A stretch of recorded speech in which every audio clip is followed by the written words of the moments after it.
The crystal walls of the Galactic Council chamber stretched high into the artificial sky, each surface reflecting the nervous energy of 7 alien species gathered for the most important vote in galactic history. Ambassador Kyung-ho Park stood at the center of the circular platform, his black diplomatic uniform a stark contrast against the shimmering alien delegates towering around him. Despite the overwhelming presence of beings who could crush him with a thought, his expression remained perfectly calm. The Vorthak delegate rose first, its massive reptilian form casting shadows across the chamber floor. Ancient scales along its neck flared bright red as it spoke, each word dripping with barely contained fury. "Look at what these humans have accomplished in just 300 years, it hissed, pointing a clawed finger at the holographic displays showing human expansion across nearby star systems. "We Vorthak took 10,000 years to achieve interstellar flight. The proud Zephyrians needed 15,000, yet these primitive mammals went from wooden ships to faster-than-light travel in the blink of an eye." Murmurs of agreement rippled through the chamber as other delegates shifted uncomfortably. The insectoid Kriktar representative clicked its mandibles in agitation, while the crystalline beings of Altara Prime hummed in harmonious concern. "Their chaos spreads like a virus," continued the Vorthak. "They have no respect for established trade routes, no understanding of proper diplomatic protocol. They negotiate with weapons drawn and explore space like wild animals marking territory." The Zephyrian delegate didn't need to stand or speak aloud. Its ethereal form, appearing almost like living mist contained within a humanoid shape, simply projected its thoughts directly into every mind present. The telepathic voice carried undertones of genuine fear that made even the bravest species shudder. "We have touched their minds," the Zephyrian communicated, "and found only beautiful, terrifying chaos. Where we think in orderly patterns that can be predicted and understood, they think in spirals of creativity and destruction. One moment they create art that moves our souls, the next they build weapons that could crack planets. They are magnificent and horrifying, and they cannot be controlled." Ambassador Park finally spoke, his voice steady and measured despite facing beings who could vaporize his entire species. "Honored delegates, humanity seeks only peaceful coexistence and mutual benefit through trade and cultural exchange. We have never initiated hostilities against any council member." "Because you haven't had the chance yet," snapped the Vorthak. "Your species doubles its territory every 50 years. At this rate, you'll control half the galaxy within a millennium." The holographic evidence was damning. Human colony ships spreading across star systems like seeds on the wind. Human merchants appearing in markets across council space, somehow finding profitable trade routes that established species had overlooked for centuries. Human explorers pushing into dangerous regions that sensible beings avoided, returning with technologies and resources that shouldn't exist. The vote was called, and one by one, each species cast their decision. The ancient ethereal collective, beings of pure energy who rarely involve themselves in physical realm politics, voted for containment. The machine intelligence known as the construct reached the same logical conclusion. Even the peaceful harmony, singers, despite their usual reluctance to interfere with other species, agreed that humanity posed too great a risk. 7 species, one unanimous decision: implement the containment protocol immediately. "The terms are non-negotiable," declared the Vorthak Supreme Commander, its voice now carrying the weight of absolute authority. "All human vessels will surrender their faster-than-light drives. All colonies beyond the Sol system will be evacuated. Humanity will accept council oversight of all technological development and remain within their birth system under permanent observation." "And if we refuse?" Park asked quietly. "Then you will be forcibly contained," came the cold reply. "We have assembled the largest fleet in galactic history. Over 3,000 warships from all member species now surround your system. You have 72 hours to comply." 3 billion light-years away, Captain Min-Ah Cho was conducting routine patrol along the outer edge of the Sol system when her communications officer suddenly went rigid with shock. Lieutenant Dongwu Nam turned from his console, his face pale as moonlight.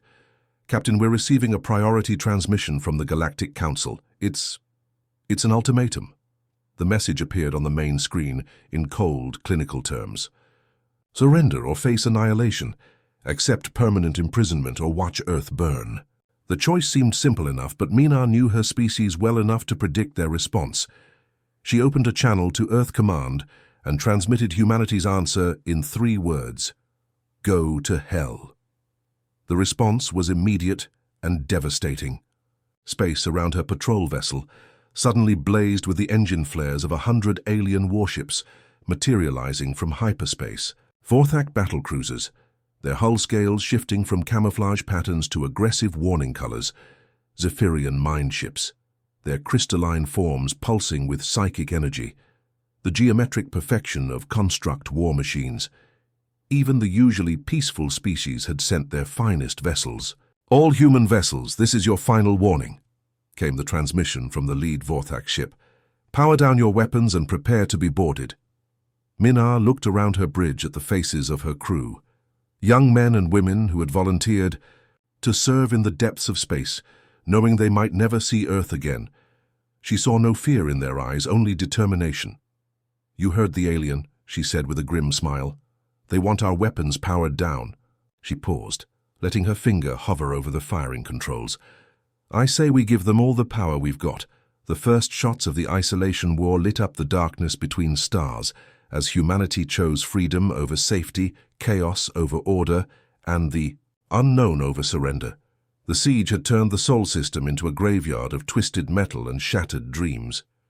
Captain Minar Cho's patrol vessel now drifted as a burned-out hulk near Jupiter's moons, one of thousands of human ships reduced to space debris.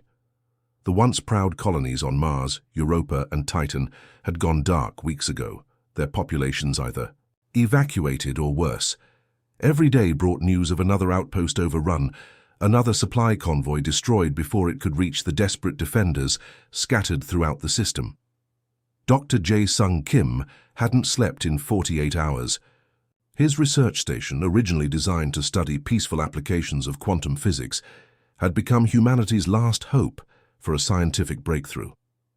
The facility hung in the asteroid belt like a wounded bird, its outer hull scarred by near misses from Vorthak plasma cannons. Half the laboratory modules had been sealed off after losing atmosphere, forcing his team to work in cramped conditions that would have been unbearable under normal circumstances. But these weren't normal circumstances. These were the final days of human freedom. "Doctor, we've got another batch of wreckage incoming," called out his assistant Jinwoo Lee from the salvage bay. The young scientist had volunteered for the dangerous job of collecting alien technology from the battlefield, piloting a small mining ship through debris fields while dodging Council patrol ships. Every piece of enemy equipment he brought back was another chance to understand their captors. Jae-Sung examined the latest prize, a fragment of Zephyrian mind control technology, its crystalline structure still pulsing with faint psychic energy. He'd been studying similar devices for weeks, trying to understand how the aliens achieved their perfect mental discipline and hive-mind coordination. What he discovered made his blood run cold. "It's not natural," he whispered, staring at the neural pathway mappings on his screen. "They've been modified, all of them." The data was undeniable. Every council species showed signs of artificial neural enhancement, their brains rewired over generations to eliminate chaos, creativity, and individual thought. They had traded their souls for perfect order, becoming living machines that could be predicted and controlled. But humans, chaotic and unmodified, were completely immune to their mental manipulation techniques. Meanwhile, on Earth's surface, General Boram Yoon stood in the underground command center beneath Seoul, watching tactical displays that painted a grim picture. The planet's orbital defenses had been systematically destroyed over the past month. Satellite networks were down. The space elevators had been cut from their moorings, leaving massive cables falling like metallic rain across entire continents, but she was beginning to see patterns in the alien assault that gave her hope. "They're too perfect," she muttered, studying the attack formations for the 100th time. "Look at this. Every Vorthak squadron follows the exact same approach vector. Every Zephyrian mine ship maintains identical spacing. They can't improvise." Hypermore. Aide Colonel Hyun-Soo Park looked skeptical. "Ma'am, their precision is what makes them so deadly. They don't make mistakes." "Exactly," Boram replied, a smile playing at the corners of her mouth. "They don't make mistakes because they can't take risks. Watch this simulation I've been running." The holographic display showed a typical Council assault formation approaching, a human defensive position. Their ships moved in perfect geometric patterns, maintaining optimal firing positions and mutual support. It was textbook military strategy, flawless in execution. "Now watch what happens when we do something unexpected," she said, adjusting the simulation parameters. The human defenders suddenly broke formation and scattered in seemingly random directions. Some ships dove toward the planet's surface, others accelerated straight at the enemy fleet, while a few seemed to retreat entirely. The alien formation wavered, their perfect spacing disrupted as they tried to respond to threats coming from impossible angles. They can't handle chaos, Boram realized. Their enhanced brains make them brilliant tacticians, but they've lost the ability to adapt quickly to the unexpected. This revelation sparked a new kind of warfare that spread throughout the remaining human resistance. On Ganymede, Commander Sung Minho led his last 3 fighters in a suicidal charge directly at a Vorthak battlecruiser, then suddenly broke off at the last second to attack a completely different target. The alien ships, programmed to respond to logical threats, couldn't adjust fast enough to stop him. Near Saturn's rings, Lieutenant Yujin Han used her cargo hauler's industrial equipment in ways the designers never intended. She turned mining lasers into weapons, used ice-hauling cables as boarding lines, and converted atmospheric processors into improvised missiles. Each attack was so illogical and desperate that the methodical alien defenders simply couldn't predict or counter them. The resistance spread like wildfire through the scattered human forces. Maintenance crews became saboteurs, using their knowledge of alien technology, salvaged from battlefields to plant devastating surprises in captured equipment. Civilian pilots flew suicide missions in converted passenger ships, their unpredictable, civilian thinking patterns making them impossible for military-minded aliens to anticipate. On Earth's moon, the last major human stronghold had been surrounded for days. The base commander, Major Unjung Lim, watched alien landing craft approach in perfect formation. Traditional military doctrine said her position was hopeless, but she had learned to think like a human again, not like a soldier. "Open all airlocks," she ordered, causing her staff to stare in shock. "Ma'am, that will vent our atmosphere into space," protested her second-in-command. "Exactly," she replied. "The aliens expect us to fight for every room, every corridor. They've calculated exactly how long it will take to clear this base using standard tactics. But what if there's nothing to fight for?" As the alien forces breached the outer hull, they found empty corridors and abandoned positions. The humans had retreated into sealed emergency shelters, then used the base's own life support systems to turn their home into a trap. When the aliens were deep inside the facility, trying to locate the missing defenders, explosive charges hidden throughout the structure turned the entire moon base into the galaxy's largest fragmentation grenade. The Council forces were learning a terrible truth about their human prey. When cornered, humans didn't surrender. They became more dangerous, more unpredictable, and more willing to sacrifice everything for even the smallest chance of victory. Each defeat only made the survivors more creative in their desperation. As news of these small victories spread through hidden communication networks, something changed in the human spirit. They were still losing the war, still facing extinction, but they had found something their perfect enemies lacked. Hope born from chaos, strength drawn from desperation, and the unbreakable human refusal to give up even when logic said all was lost. The siege continued, but humanity was no longer just surviving. They were learning to fight back. The Council's victory celebration was cut short by a single, impossible reading from the galaxy's edge. Deep Space Monitoring Station Omega-7, operated by the machine intelligence known as the Construct, had been faithfully recording stellar movements and cosmic radiation for over 1 million years. Its sensors were designed to detect the smallest variations in spacetime, from colliding black holes to the birth of new stars. What they detected defied every law of physics known to galactic science. Supreme Commander Thex 9 of the Vorthak fleet was reviewing plans for Earth's final assault when the emergency transmission reached his flagship. The massive reptilian being studied the data with growing confusion, his enhanced brain struggling to process readings that simply couldn't exist. "This must be an equipment malfunction," he hissed to his tactical officer. "Nothing can tear a hole in reality itself." But the readings were confirmed by dozens of other monitoring stations across Council space. A massive wound in the fabric of existence was expanding at the galaxy's rim, growing larger with each passing hour. Space itself was unraveling, creating a breach that seemed to lead into absolute nothingness. Then the ancient systems began to wake up. Across the galaxy, warning beacons that had been silent for millions of years suddenly blazed to life.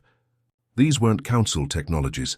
They were far older, built by civilizations that had vanished long before the current species had even evolved.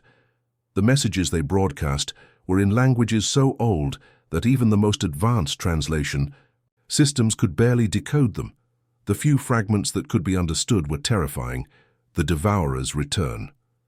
Seal the gates. They hunger for order. Chaos is our only shield. Dr. Vex Prime, the most powerful Zephyrian telepath in recorded history, volunteered to probe the anomaly directly. Her ethereal form, composed of living psychic energy, could touch minds across entire star systems and had once communicated with the consciousness of a dying planet. If anyone could understand what was happening, it would be her. The moment her consciousness touched the edge of the breach, her screams echoed through the minds of every Zephyrian in the galaxy. Hungry, so hungry. Her telepathic voice shattered across Council communication networks. Not from our reality. They eat. They eat thoughts. They eat order. They eat everything that makes sense. The shadows are alive, and they remember us. Her mind snapped like a crystal striking stone. In her final moment of sanity, she managed to transmit one last warning. They're coming through. Billions of them. And they're starving. The first entities emerged from the breach, like nightmares given form. They had no fixed shape, appearing as shifting masses of darkness that seemed to exist in multiple dimensions simultaneously. Where they moved, space itself began to decay. Stars flickered and died not from any physical force, but because the very concept of nuclear fusion became meaningless in their presence. The outer rim colonies were the first to fall. The prosperous mining world of Kepler 442b simply stopped existing, not destroyed or conquered. It became a void in space where a planet had once been, as if it had never existed at all. The orbital stations around it continued their programmed routines for several hours before their crews realized they were maintaining facilities for a world that was no longer there. Council fleets rushed to intercept the invaders, confident that their superior technology and perfect military coordination would drive back these cosmic intruders. The battle at the Helix Nebula became a masterclass in why conventional warfare meant nothing against entities that existed outside normal physics. Admiral Krex 9 led the largest Vorthak battle group ever assembled into combat, their ships moving in perfect formation as they engaged targets that shouldn't have been able to exist. Plasma cannons fired at full power, striking entities that were both there and not there simultaneously. The energy passed through them harmlessly, while the creatures seemed to feed on the ordered patterns of the weapon fire itself. "Target the lead creature," Krex 9 commanded, watching as his gunners focused their fire on what appeared to be the largest entity. The Devourer absorbed the energy attacks and grew larger, its form becoming more solid, as it consumed the structured military thinking of the attacking fleet. Then it reached out with appendages that existed in dimensions the Vorthak couldn't perceive and simply erased 3 dreadnoughts from existence. Not destroyed, erased. The ships and their crews ceased to be, leaving empty spaces in the fleet formation that the remaining vessels' computers couldn't explain. The mechanical construct attempted to analyze the entities using pure logic and mathematical models. Their vast processing power, capable of calculating the movement of every atom in a solar system, was turned toward understanding these impossible beings. The result was catastrophic system failures across their entire network as their artificial minds tried to process concepts that violated the fundamental laws of mathematics. On the core world of Altara Prime, The crystalline beings attempted to use their harmonic resonance technology to disrupt the invaders. Their entire civilization was based on perfect order and mathematical precision, their crystal cities arranged in patterns that enhanced their natural abilities. When the Devourers arrived, they absorbed the harmony itself, turning the aliens' greatest strength into their weakness. The perfect crystal structures cracked and crumbled as chaos infected their very foundations. The Zephyrian collective, already weakened by the loss of their most powerful telepath, found their entire species under psychic assault. The Devourers seemed to specifically target organized thought patterns, feeding on the mental discipline that allowed the Zephyrians to function as a unified civilization. One by one, their brightest minds fell into madness as they were exposed to concepts that their enhanced brains couldn't process. Reports flooded in from across the galaxy as entire sectors fell silent. The Devourers weren't just destroying civilizations, they were unmaking them, removing the very concepts that allowed organized societies to exist. Trade routes became meaningless when the idea of commerce itself was consumed. Military formations fell apart when the concept of hierarchy dissolved. Even language began to fail, as the structured thought patterns that made communication possible were devoured by entities that fed on order itself. In the Sol system, Dr. Jae Sung Kim watched the cosmic horror unfold through intercepted council communications. His research station, damaged and isolated, was one of the few human outposts still capable of monitoring galactic events. What he saw terrified him more than any alien invasion fleet. "They're not just destroying the council," he told his assistant Jin Woo Lee. "They're destroying the very idea of civilization itself. Look at these readings. Wherever the Devourers go, the fundamental constants of physics begin to break down." General Bo-Ram Yoon, still coordinating Earth's defenses from her underground bunker, received fragmentary reports of entire council fleets simply vanishing from sensors. The same alien forces that had seemed invincible just days ago were fleeing in panic from an enemy they couldn't comprehend, let alone defeat. "Ma'am," reported Colonel Hyun-Soo Park, "we're detecting massive power fluctuations from the Council. Blockade fleet. Some ships are breaking formation and jumping to hyperspace without orders." For the first time in months, Bo-Ram allowed herself a moment of grim satisfaction. The proud species that had sought to cage humanity were discovering that there were worse things in the universe than human chaos. The perfect order they had achieved through millions of years of genetic and technological enhancement was exactly what made them vulnerable to an enemy that fed on organization itself. The galaxy burned as ancient horrors consumed everything.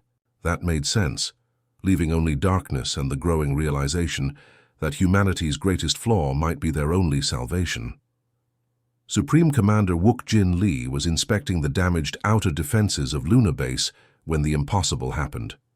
His communication officer, Lieutenant Hai Jin Ko, stared at her console in complete shock before turning to face him with wide eyes. "Sir, we're receiving a priority transmission," she stammered, her voice barely above a whisper. It's from the Vorthak fleet." The same Vorthak fleet that had been systematically destroying human outposts for 3 months. The same aliens who had demanded humanity's surrender or complete annihilation. Wook Jin felt his jaw tighten as he prepared for another ultimatum. But what came through the speakers was something he never expected to hear from their proud enemies. "Human Commander," the transmission began, the reptilian voice carrying undertones of barely controlled panic. "This is Supreme Commander Thex 9 of the Vorthak Assault Fleet. We require immediate assistance. Our forces are being consumed by entities that our weapons cannot touch. We formally request temporary alliance against the common threat." The silence in the command center was deafening. Wook Jin's staff exchanged glances of disbelief.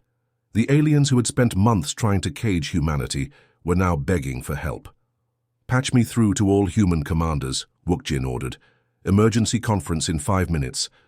Within the hour, every surviving human ship in the Sol system received new orders that would have seemed insane just days earlier. Prepare for joint operations with Council forces against the Devourer threat. The irony wasn't lost on anyone. Humanity's chaotic, unpredictable nature, the very thing the aliens had tried to suppress, was now their only hope for survival. Captain Su Young Han received her assignment while conducting repairs on her damaged destroyer near the asteroid Belt.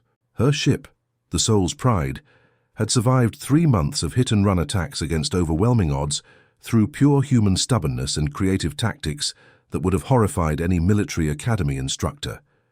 "You want me to what now?" she asked her communications officer, certain she had misheard the orders. "Link up with Vorthak Battle Group 7 and provide tactical support, ma'am," repeated Ensign Dong-Hyun Kim. "Apparently, our chaotic thinking patterns are the only thing that can hurt these devourer creatures." The first joint patrol was awkward beyond description. Human ships, battered and jury-rigged from months of desperate fighting, formed up alongside pristine Vorthak vessels that outmassed them 10-1. The aliens maintained perfect formation, while the humans flew in loose clusters that made their allies nervous. "Human vessel Soul's Pride," came the clipped transmission from the Vorthak commander. "Your flight pattern is inefficient and tactically unsound. Please adjust to standard formation protocols."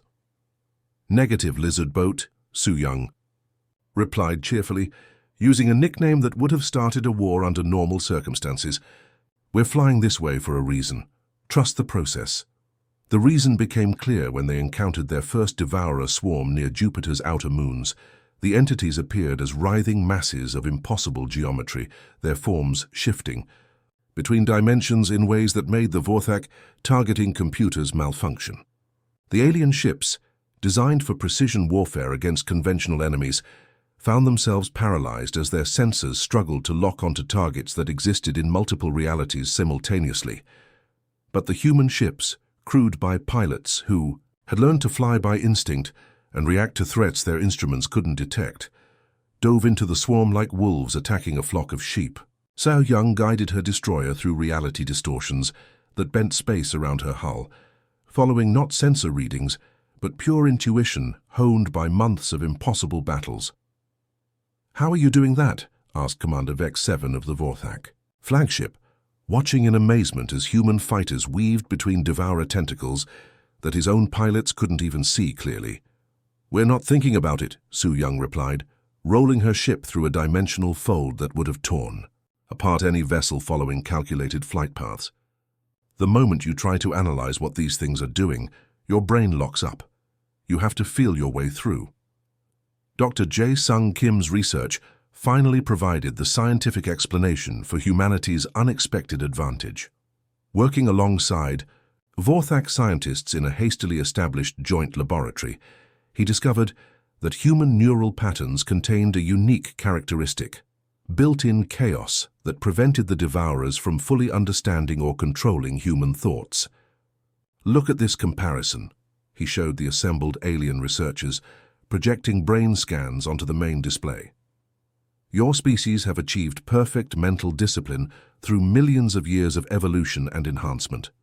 Your thoughts follow predictable patterns that the devourers can read and manipulate." The Vorthak chief scientist, its scales turning pale blue with distress, studied the data. "And human thoughts?" "Pure, beautiful chaos," Jae-Sung grinned. "We evolved on a planet that tried to kill us in new and creative ways every single day. Our brains developed to handle constant unpredictability. We don't just think outside the box. We don't even acknowledge the box exists." This discovery led to the development of hybrid weapon systems that combined alien precision with human intuition. Vorthak engineers provided the advanced technology, while human technicians found completely illogical ways to make it work against impossible targets. Engineering Chief Min Jung Park was typical of the human approach to the problem.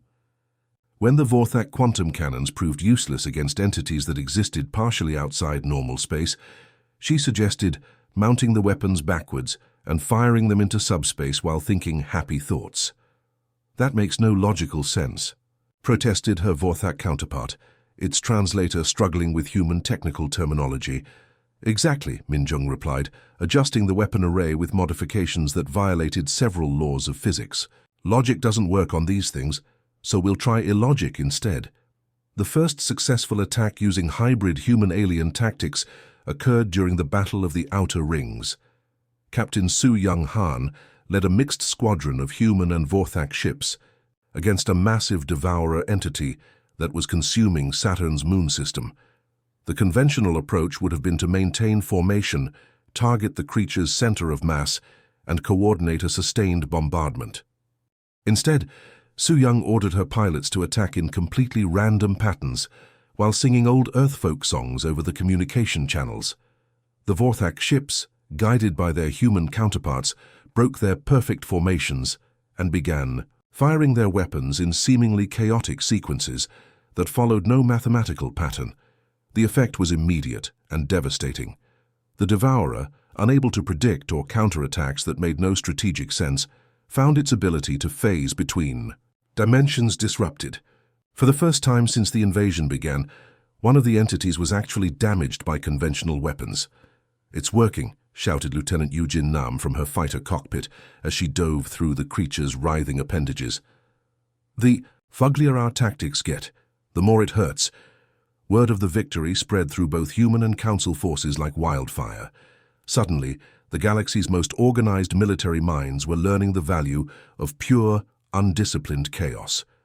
Vorthak commanders found themselves asking human advisors for suggestions that violated every principle of sound military doctrine. Zephyrian telepaths, those few who remained sane, learned to appreciate the beautiful disorder of human thought patterns. The war was far from over, but for the first time since the Devourers had emerged from their dimensional prison, the galaxy had hope. And that hope came from the most unlikely source, the chaotic, unpredictable species that the Council had tried so hard to contain. Humanity wasn't just surviving anymore. They were teaching the galaxy how to fight back against the impossible, one illogical victory at a time. The combined armada that assembled at the galaxy's edge was unlike anything in recorded history. Over 10,000 vessels from 8 different species flew in chaotic formations that would have given military strategists nightmares just months earlier. Human destroyers flew alongside massive Vorthak battlecruisers, their hulls scarred from 3 months of bitter warfare, now united against a common enemy that threatened to consume all existence. Commander Tai-Hyun Choi stood on the bridge of his flagship, the Indomitable, watching the massive dimensional breach that had grown to encompass 3 entire star systems. The tear in reality pulsed with malevolent energy, and through it, something ancient and hungry was pushing its way into their universe. The Devourer hive mind was unlike the smaller entities they had been fighting. This was the source, the mother of all cosmic horrors that had consumed entire galaxies across multiple dimensions. "All ships report ready for final assault," announced his communications officer, Lieutenant J. Minot. "Human, Vorthak, Zephyrian, and Construct forces are in position." "Sir," called out his tactical officer, Commander Mi-Young Song, "sensors are detecting massive energy readings from the breach. Something's coming through, something big." The entity that emerged defied description. It was vast beyond comprehension, its form stretching across light years of space, while somehow existing in multiple dimensions simultaneously.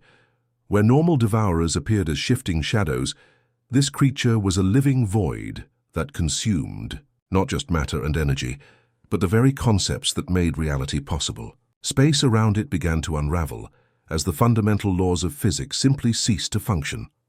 "All ships, this is Supreme Commander Wook-Jin Lee," came the transmission from the Human Fleet Command. "We've trained for this moment. Remember, chaos is our weapon, unpredictability is our shield. Don't think, just act."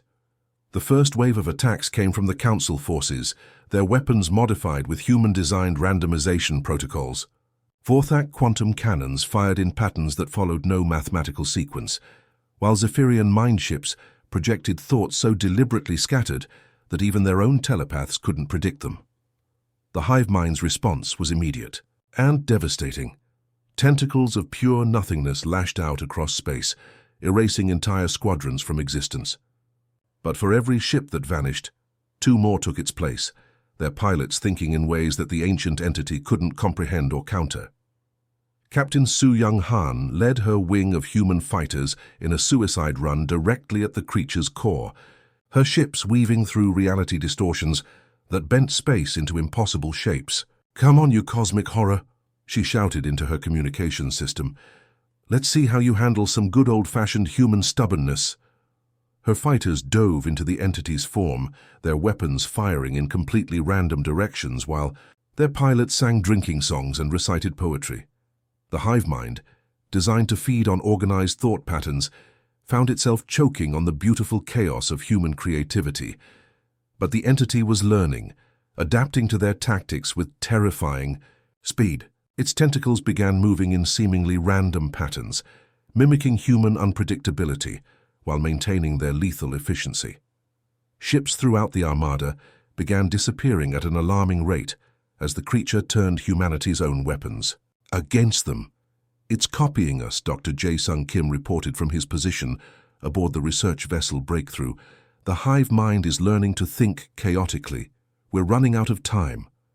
That's when Commander Tae-hyun Choi made a decision that would be remembered for as long as humans existed among the stars. He looked around his bridge at the faces of his crew, young men and women who had volunteered to fly into the unknown, knowing they might never return home. "All ships, this is Commander Choi," he announced across all frequencies. "I'm taking the Indomitable on a direct course to the entity's core. All other vessels, provide covering fire and prepare to activate. The quantum resonance weapon on my mark." "Sir, that's suicide," protested his first officer, Major Sung Ho-yoon. "The ship won't survive contact with that thing's center." "Exactly," Tae-hyun replied with a grim smile. "That's what makes it unpredictable. The Indomitable, humanity, see. Most advanced battleship accelerated directly toward the hive mind's core, while every other vessel in the Armada opened fire to provide cover. Vorthak plasma cannons and human missile batteries created a corridor of destruction through the entity's defenses, their combined firepower guided by tactical thinking that no single species could have achieved alone. As his ship plunged deeper into the creature's form, Tae-hyun felt reality beginning to dissolve around him. The bridge instruments flickered between readings that made no sense, showing distances measured in emotions and temperatures calculated in forgotten dreams. His crew, their minds protected by the chaotic nature of human thought, continued their duties even as the laws of physics became mere suggestions. "Quantum resonance weapon is charged," reported Dr. Kim from his research ship. "But I need the hive mind to be confused, disoriented. I need it to not understand what's happening." That's when Tae-hyun did something that even he couldn't have predicted. Instead of firing his weapons or attempting to damage the entity, he ordered his crew to broadcast every piece of human culture they could access: music, literature, art, and most importantly, their memories of home and family. The effect on the hive mind was immediate and catastrophic. The ancient entity, which had consumed countless civilizations based on logic and order, found itself exposed to the full spectrum of human emotion and creativity. It experienced love for the first time, felt the pain of loss, the joy of discovery, the bittersweet beauty of sacrifice for others. The creature's form began to convulse as it tried to process concepts that had no equivalent in its dimensional realm. How could beings willingly die for others? Why would they create art that served no survival purpose? What was this strange thing called hope that made them fight against impossible odds? "Now, Dr. Kim," Tae-hyun shouted as his ship began to break apart under the strain of existing within the entity's core. "Fire the quantum resonance weapon." The weapon activated just as the Indomitable was consumed by the hive mind's essence. But the device had been modified with human intuition and alien precision, creating a resonance frequency that targeted not the creature's physical form, but its ability to exist in multiple dimensions simultaneously. The effect rippled outward, from the breach's epicenter, like a wave of restored reality. The dimensional tear began to collapse, dragging the surviving devourers back into their realm of eternal hunger. The hive mind, its consciousness shattered by exposure to human concepts it couldn't comprehend, was pulled back through the closing portal with a final shriek that echoed across multiple realities. As the last of the dimensional breach sealed itself, the surviving ships of the United Armada floated in space that once again followed normal physical laws. Where the tear had been, there was now only empty space filled with the scattered debris of the final battle. Fleet Status Report. Requested Supreme Commander Wook-jin Lee from his command ship. "We've lost approximately 30% of the Armada. came the reply from Admiral Vex Prime of the Vorthak forces. But the threat has been eliminated. The galaxy is secure. In the weeks that followed, the political landscape of the galaxy changed forever. The Galactic Council, humbled by their near extinction and saved by the species they had tried to destroy, formally dissolved the containment protocol and offered humanity full membership with equal status. But more importantly, they established what became known as the Chaos Doctrine, the recognition that unpredictability, individual initiative, and creative thinking were not flaws to be suppressed, but essential strengths needed to survive in an uncertain universe. Ambassador Kyung-Ho Park, the same diplomat who had stood alone before the Council months earlier, now addressed the reformed Galactic Assembly as humanity's first representative to the new cooperative government. "We've learned that perfection isn't the goal," he told the assembled species. "Adaptability is. The universe is chaotic and unpredictable, and only by embracing our own chaos can we hope to meet whatever challenges it throws at us." Humanity became the galaxy's first line of defense against anomalous threats, their chaotic creativity balanced by alien wisdom and technology. Joint exploration missions pushed into the unknown regions of space, while mixed crews learned to combine human intuition with alien precision. The species once feared for their disorder had become the galaxy's salvation, proving that sometimes the greatest strength comes not from perfect order, but from the beautiful, unpredictable chaos of beings who refuse to surrender their individuality for the sake of conformity. In the end, humanity had saved not just themselves, but the entire galaxy by being exactly what they had always been, gloriously, stubbornly, magnificently human. The end.